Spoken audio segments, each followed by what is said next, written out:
Today on Dr. Phil.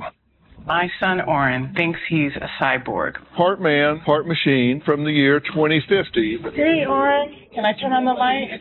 It's a little dark in here. You prefer dark in here? I also made lasagna. We're not hungry. Thank you. What you will see is not his real body. It's just the shell. There's a brain implant, which is how we speak to you right now. Oren, you don't have a brain implant. You say if you have a job, you can't spread your message. Correct. Our job is spreading the message. I have a job and spread my message. I mean, it works for me. It just all seems illogical. Is any of this getting through to you, Oren? Of course, we are listening. Have a good show, everybody. Here we go. This is a safe place to talk about hard things. Stand by. I'll count you down. I'll try to be an emotional compass and point you in the right direction. 5, 4. I am not giving up on you.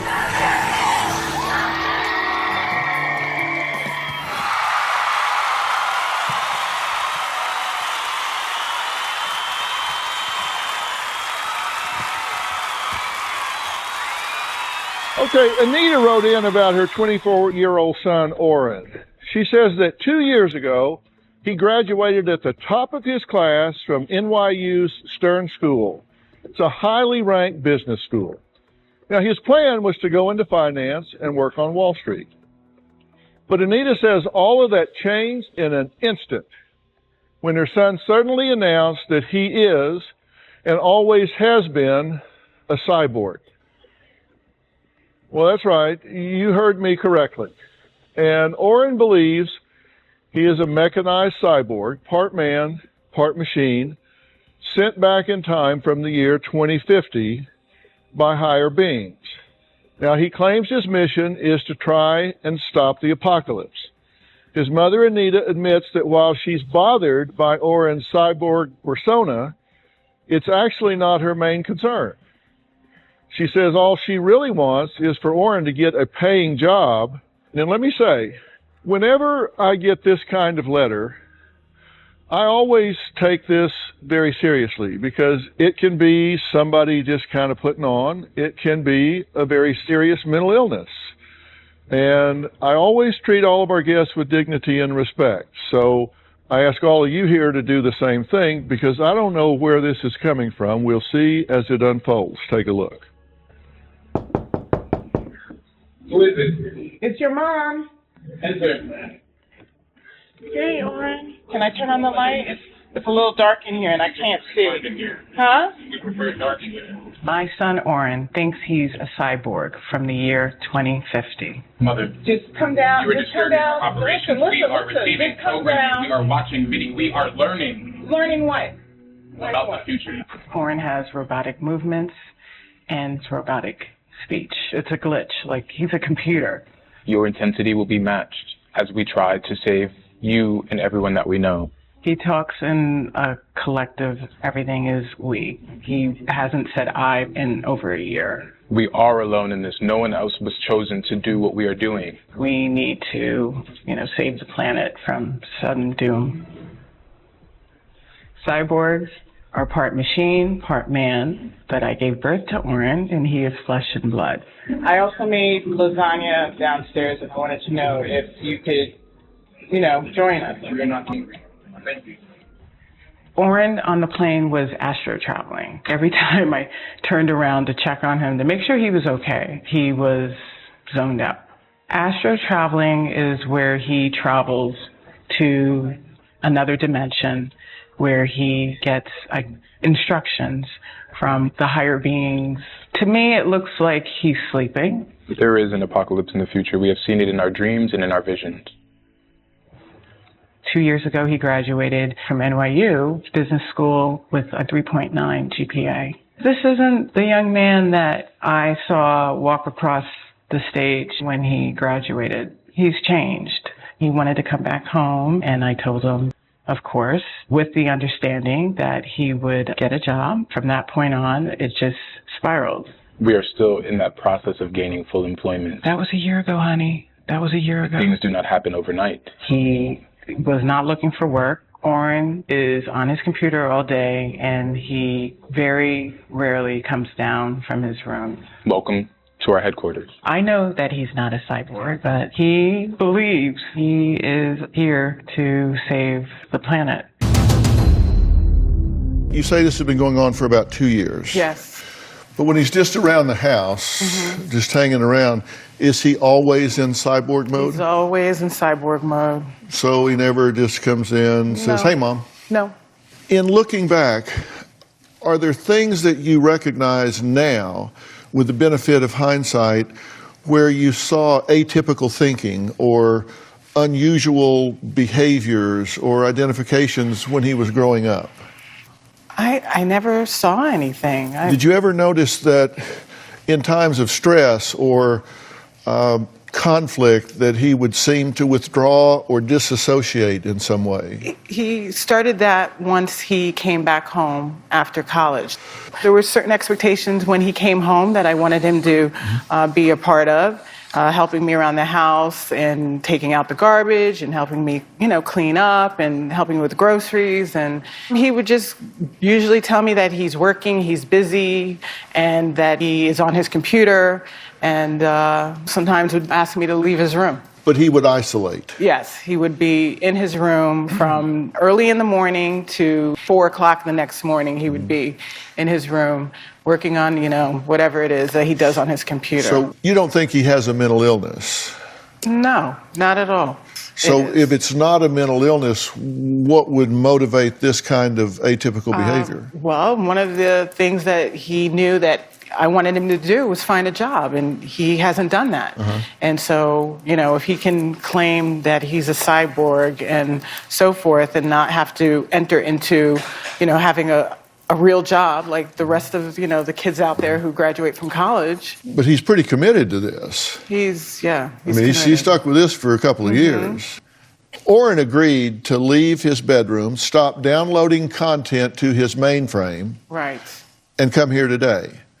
But it's a compromise. Orrin says what you will see today is not his real body, it's just a shell. So if he didn't have this shell on, we would be afraid. So he's doing this so we don't fear him. So we're going to meet Orrin after the break. We'll be right back.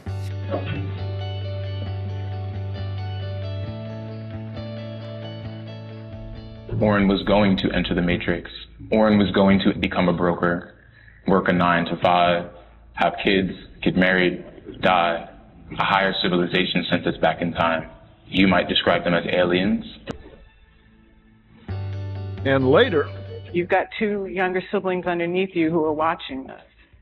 What, so that they're supposed to go to college and then end up just sit up? At least they would go my to house college. and If that anything, you we are a have role a model, career. showing that we are not letting detractors distract us from our greater vision. Orrin, this is all nonsensical. If This you have doesn't a make vision, any believe in sense. it. When Orrin was small, he had a fascination with a movie called The Matrix. He seemed to identify with the main character, Neo. Neo's character is there to, I guess, uncover this world that was virtual, and therefore he somehow goes into this computer program. Orrin must watch The Matrix at least once a week. I believe that is the thread that maybe might be running through him believing that he's a cyborg. well, 2 years ago, Orrin says he was awakened to the fact that he is a cyborg from the future sent back from the year 2050 to prevent the destruction of our planet. Welcome to our headquarters. Hello, we are Orrin, a digital and collective conscious and cyborg from the year 2050, sent by a higher civilization to save mankind from the Matrix. We refer to ourselves as we because individuality has created rifts between people. How will they know who we are if we do not do what we do? If we do not accumulate resources through the internet? Right. You are not making very much sense to us. Okay. The turning point for us was leaving college. Orrin was going to enter the Matrix. Orrin was going to become a broker, work a 9 to 5, have kids, get married, die. There are a lot of people right now who have a full-time job and then they do the other endeavors that they want to do. This is not an endeavor, this is a mission, this is a purpose. But we realize we must now wake up the human conscious to the perils that corporations and humans themselves are creating, and now the new threat, artificial intelligence. We always knew that we were different. This body is our current form. We believe that we can take other forms. We do not want to alarm humanity, which is the reason we have taken this shape. We would like to become fully mechanized when the time is right. A higher civilization sent us back in time. You might describe them as aliens. We prefer to stay in our headquarters, which has been created and customized for our experience. The lasers that are pointing on our face are just based for stimulation and to create an environment through which we can work. We usually only have water. At times we have smoothies. We try not to eat, for most of the food that we eat is poisoned. This is an acai bowl, which has antioxidants and comes from Brazil, the rainforest. We're not a fan of bananas, so we remove those. There is tension between our mother and us. The issue is our lack of matriculation into the real world, into the corporate world, into becoming a productive member of society. We're not here to fulfill someone else's dreams. We are here to complete our vision. This is our job. It is a 24/7 job to spread awareness, to take time out of our schedule to come here to LA and speak with Dr. Phil. We are busy.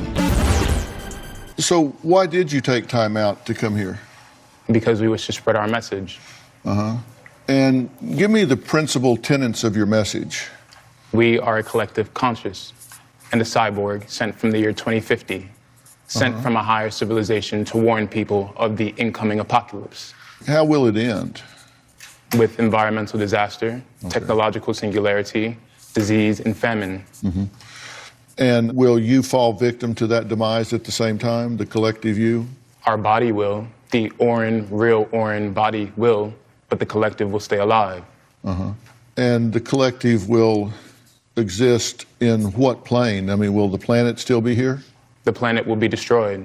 Okay, will you be mechanized by then? We are already mechanized. But you're not mechanized now. We are. There is a brain implant, which is how we speak to you right now. Orin is but a shell. Or you don't have a brain implant. So as you sit here now, you're mechanized. Correct. Okay, because I thought I understood you to say that you are becoming mechanized. Yes. We will become fully mechanized, as in the commercial sense shown on our shirt. Okay, But we are already mechanized. But not fully. No. Okay, just partially mechanized. Correct. What part of you is mechanized? Our brain, our legs. Okay, your legs are mechanized? Inside, yes. We've had operations. Okay, so if we x-ray your legs, we would see mechanized legs, not bone and muscle. Correct. Would not be the same. It is a combination of flesh and steel. Right. We are not saying that we are invincible. We are saying that we have merged with technology, with machine, Right. in order to stay alive. I've got really crappy knees, so I Understood. would love to have mechanized legs. It'd be a great thing. What do cyborgs do for fun? Learn. What do cyborgs think is humorous? We do not know. Are there any cyborg jokes, like 3 cyborgs walked into a bar? Humans think that the world will last forever. That is a lie. That is funny. Yeah. Okay. Do you form relationships? Yes. We must get out our message and collaborate with people. And you say you don't want to tie yourself up with a job, because if you have a job, you can't spread your message. Correct. Our job is spreading the message. I have a job and spread my message. I mean, it works for me. And that's why you do your music, right? Correct. When did you find that you had musical talent? Have you always had that awareness? There's always been an interest in sonics, yes. Humans are innately connected to rhythm and beat. Do you enjoy the music?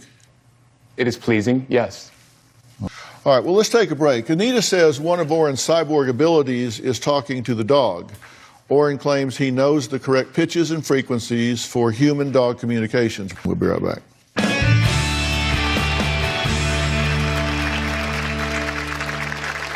Out to London, France, well, girl don't need a man. You flex because you can. We created a digital persona to speak the language of the youth and of humanity. My son basically has these 2 personas, which is a cyborg versus this rap artist. Pockets on the die, you be living large, credit never charged, but it's hard to stay sharp. We are using music and entertainment as a tool to open up people's awareness. And later, you have a collective 5,000 years of plastic there that has to biodegrade. But yet you want me to believe that you're here as a role model sent to save our environment. We are not perfect. Oh my goodness. Our mother can be irritating because she's a detractor from the work that we are trying to do. She is not 100% supportive of what we wish to do. She does not believe that we are a cyborg. She does not believe that we are creating a platform. Our mother is trying to force us back into a system that we wish to dismantle, that we are dismantling. We want our mother to understand that we are sacrificing our comfort for the greater good of humanity. Well, Oren says he spends all day in his room researching and crafting the perfect social media persona to spread the word that the world is going to end if things don't change, and change now. Take a look. Yeah, I tried. I told you down the right. Our mission right now is to save humanity from themselves. We created a digital persona to speak the language of the youth and of humanity. My son has these two personas, a cyborg versus this rap artist. Chillin' with bosses and they do the shoulder up. With a bad bitch and she give me the shoulder up. He uses as the conduit to get out his cyborg agenda. We are using music and entertainment as a tool to open up people's awareness to the problems about society. The three phases to communicate are phase 1, which is awakening, phase 2, which is awareness, and phase 3, which is implementation. We are currently in phase 2, Telling people that they are being lied to and poisoned. We have been awakened by the higher civilization for our purpose and duty to save humanity. Oren uses his rap persona to get the message out to his followers. This is the way that he is able to change the way people think. What's this video called? By my side, it depicts how we were created, where we come from, what the higher intelligence asked us to do. He's not making any money. I think that young men of this era, they kind of all want to be rap artists. So to me, he didn't go through 4 years of one of the top schools in the country to become a rap artist. Okay, what do you think about what he said so far and what our conversation has been? I think it's nonsense. I mean, Oren, you're wasting your life right now in your bedroom, living in a fantasy bubble. You're not a cyborg. You're my son, I love you, but you're not a cyborg. And we can't live like this anymore. And you've got 2 younger siblings underneath you who are watching this. What, so that they're supposed to go to college and then end up doing, you know, the same thing, that they can just sit up At least they would in go my to house? college. Huh? At least they would go to college. Yeah, but the whole point of We are going to providing a college message for is them. that you continue on your journey. And If that anything, you we are a have role model, career. showing that we are not letting detractors distract us from our greater vision. Oren, this is all nonsensical. If This you have a doesn't make vision, any believe in sense. This is a vision that is not based in reality. You're not living Who in is a realistic. based in reality? You're living in you're living in my home, and you're not contributing. It's not realistic. Let me ask a few questions. You say you come from the future, and one of the things that you would know from a scientific standpoint is that you have to consider all data points. You have to consider everything. You don't prejudge anything, right? You gather data. Is it possible that you're delusional? No. To you, we might be, but to us, we make perfect sense. Well, Can we give you an example? That wasn't the question. The question is it possible? Anything is possible. Okay, that's what I expected you to say, because if you're at a higher order of thinking and you're approaching this from an objective and scientific way, you have to account for the possibility that your thinking is delusional. Correct. You can't dismiss that. Correct. You were going to give me an example. Forget it. Okay, because I'm trying to find out, you're coming from the future, what is a message that's new? Artificial intelligence. There's nothing novel about artificial intelligence. You know about artificial intelligence because of what you've seen, read, and heard. You know, here are your cyborg predictions and beliefs. An artificial intelligence takes over the planet. Well, according to James Lovelock, a famed environmentalist, artificial intelligence will soon overwhelm us and remake the world. That didn't come from 2050. That's a very well publicized position today by Dr. But that Lovelock. is if our goals and artificial intelligence goals are aligned. A lack of alignment could mean that they break out. You said we're going to run out of natural resources, crops, and food. Well, according to the World Economic Forum, by 2050, 9 billion are headed towards food security crisis. That's nothing new. Tell me something I don't know that comes from 2050. You are making the assumption that everybody has these same principles and values, that everybody has read these articles. No, I'm making the assumption that you know about it because you did read the articles. Correct. We do know Not this. because you got it from the year 2050. And you said something that I found really interesting when we were interviewing you. And because you're from the future, but listen to something that you said. Mother, just come down. you are just disturbing come down. our operations. Listen, we are receiving just come programming. down. We are watching video. We are learning. Learning what? About the future. You said you're learning about the future. I thought you were from the future. We must still inform ourselves. There's a reason I'm pointing all of this out, Okay. and I'm going to talk about what that is after the break.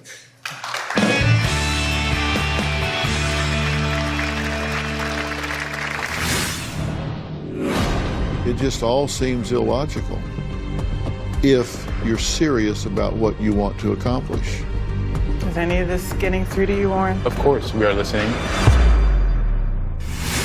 And later, do you miss your sister? Do you miss spending time with her? We live in the same house. Now answer my question. Closed captioning provided by... I do enable my son, Orrin. I am paying for most of the things for Orrin. He rarely eats, but when he does, I'll pay for the food. And sometimes I will pay for the water, help him with his laundry. This summer, I had enough. I had asked him to leave, which was hard. He was supposed to go. I'd given him deadline day, and really it was on me that I back-channeled, told him that he could have more time. I look at details, and I was looking at, she says you're in your room all the time. So I was looking at this picture of your room, and I see 1, 2, 3, 4, 5 plastic water bottles in your room. And you're a role model. Do you know how long it takes for a plastic water bottle to biodegrade? Educate us. About 1,000 years. So you have a collective 5,000 years of plastic there that has to biodegrade. But yet you want me to believe that you're here as a role model sent to save our environment. We are not perfect. Oh my goodness. We also own a swell bottle. You also what? Own a swell bottle. What's that? It is a reusable and recyclable bottle that we can fill up that keeps the temperature cold or hot depending on what the temperature of the liquid is. Mm-hmm. Yeah. We call that a thermos. Oh my goodness. Here's the reason that this is of importance to me. If you really are passionate about the things that you're talking about, you could have a whole lot greater impact by approaching this in a way that would be taken more seriously than telling people that you're a cyborg, even if you are. And it would seem if higher beings had sent you back to accomplish a task, you would want to do it in the most efficient way possible. It just all seems illogical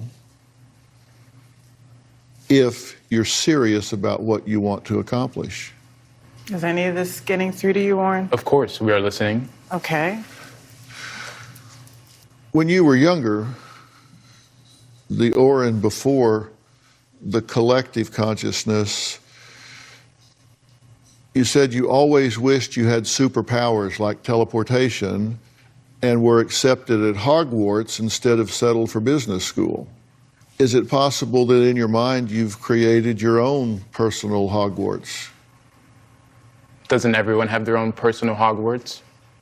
Their own safe space, imaginary? The world is difficult, hard to get through? I think you're probably right. And the thing to do is manage that in such a way that you can be most effective. Because you say you're a cyborg, but you're actually an entitled cyborg because you don't have a job. You're not pulling your own weight in the here and now, and you're not achieving what you say you were assigned to do. Orrin's sister Samantha says Orrin and their mom have always had a rocky relationship, but tensions in their home have reached an all-time high ever since Orrin announced he was a cyborg. We're going to meet Samantha after the break.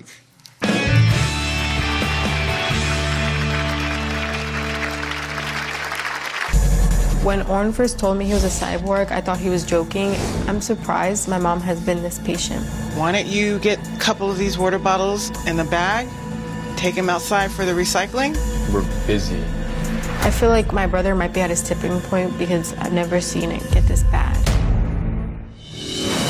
My brother, thinking he's a cyborg, creates tension in the house. I'm making something. Would you like something to No. eat? Okay. We have water. My mom and my brother are like constantly arguing because all he does is spend time in his room.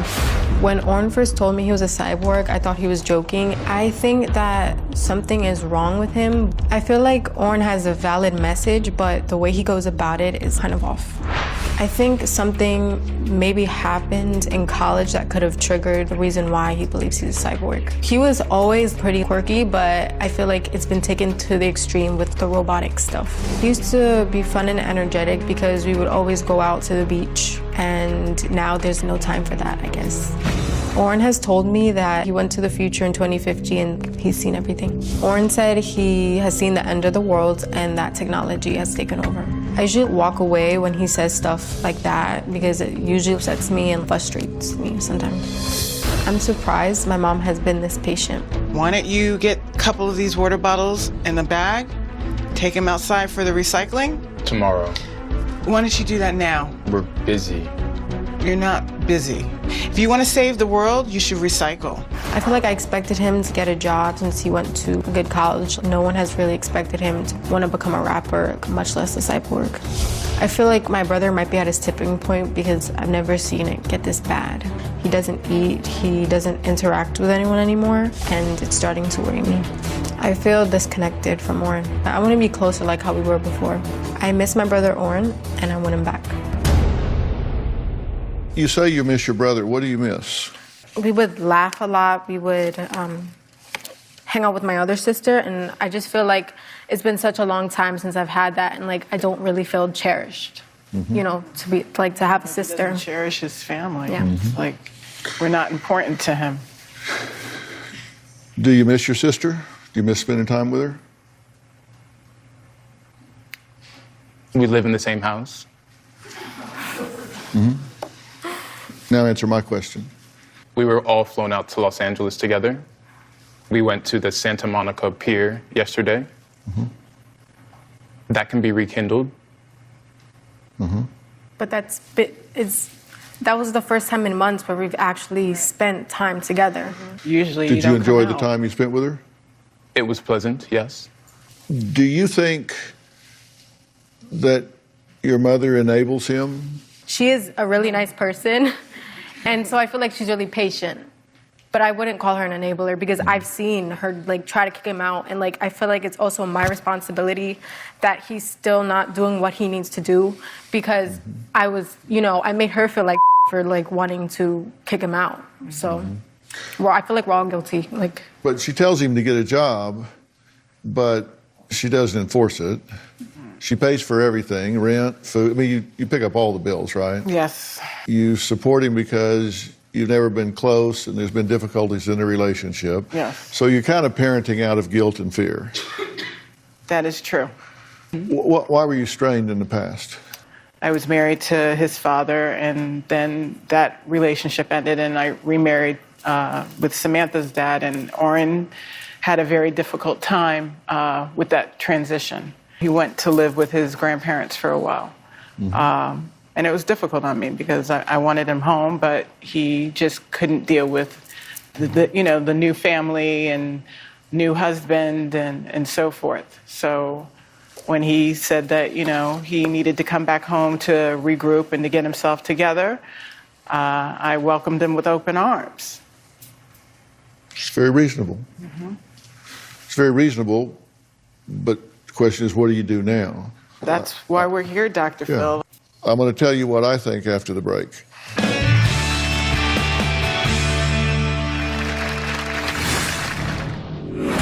What is reality, though? That's my point. You can decide that, but there's no question, there's no fuzziness about whether you're a cyborg or whether you're not. That is definable.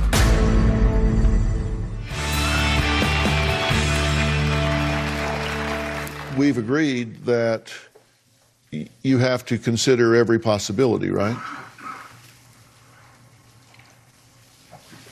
And if in fact something that has happened in your life or is happening in your life has caused you to escape into an exaggerated belief or reality, you would want to know that, right?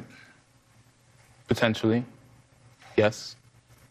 Because if in fact your wires were crossed and you weren't a cyborg, but you just had a really good mission and value system, you would want to hang on to the value system, but remove the bad parts. Yeah, but remove the bad parts. Remove the misbelief that you're something you're not.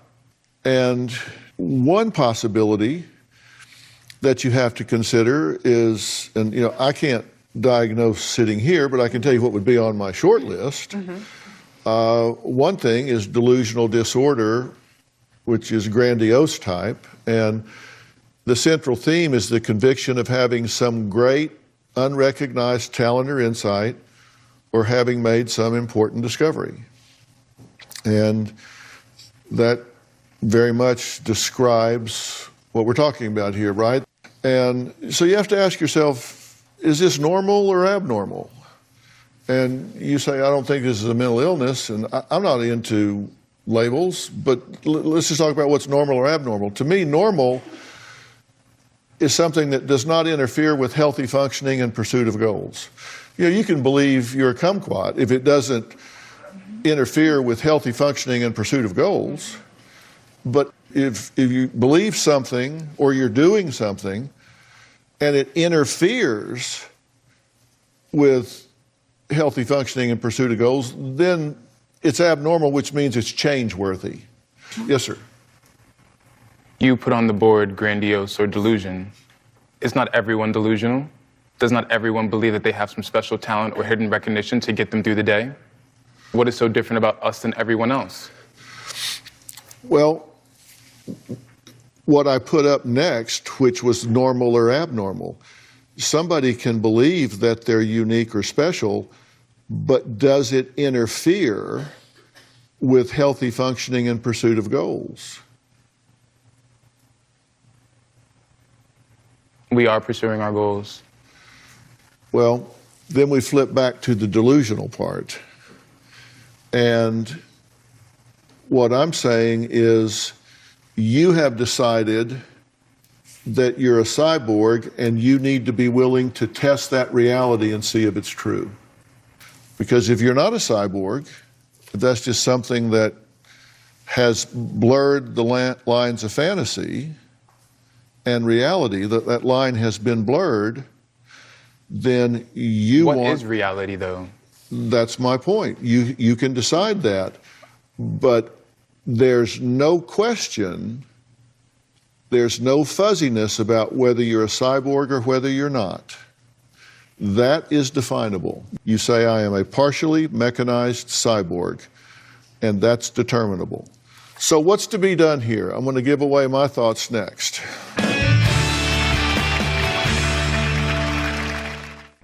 Closed captioning provided by... You ask a question, what is reality? And, that's like define the universe and give me two working examples. Reality is perception. It's what people perceive it to be. So your perception of us is no more real than our perception of ourselves? Exactly. Correct. Exactly. And I don't want to challenge your reality unless it interferes with your health and well-being, your family relationships, your functioning in the here and now. But it is, so I want to test the reality of some of the things you believe. I would think this would be something you would very much want to put in your database, whether it's right or whether it's wrong. Are you willing to do this? Orrin, do it for us, please. Just do it for your sisters. We would need to be back in New York by Thursday night. I'm not trying to force you into something. I want to do this with you, not to you, so we'll talk about scheduling immediately after. If you're down to do it, we'll work out the scheduling where it works out for you. Understood. Fair enough? Yes. Okay. Okay. All right. Thanks so much. Okay. All right. I want to thank all of my guests today. For more information about today's show, log on to drphil.com. You can follow me on Facebook, Instagram, and Twitter. And speaking of Twitter, you can check out this tweet written by superfan Erica. She writes, I hope that Dr. Phil lives forever. Well,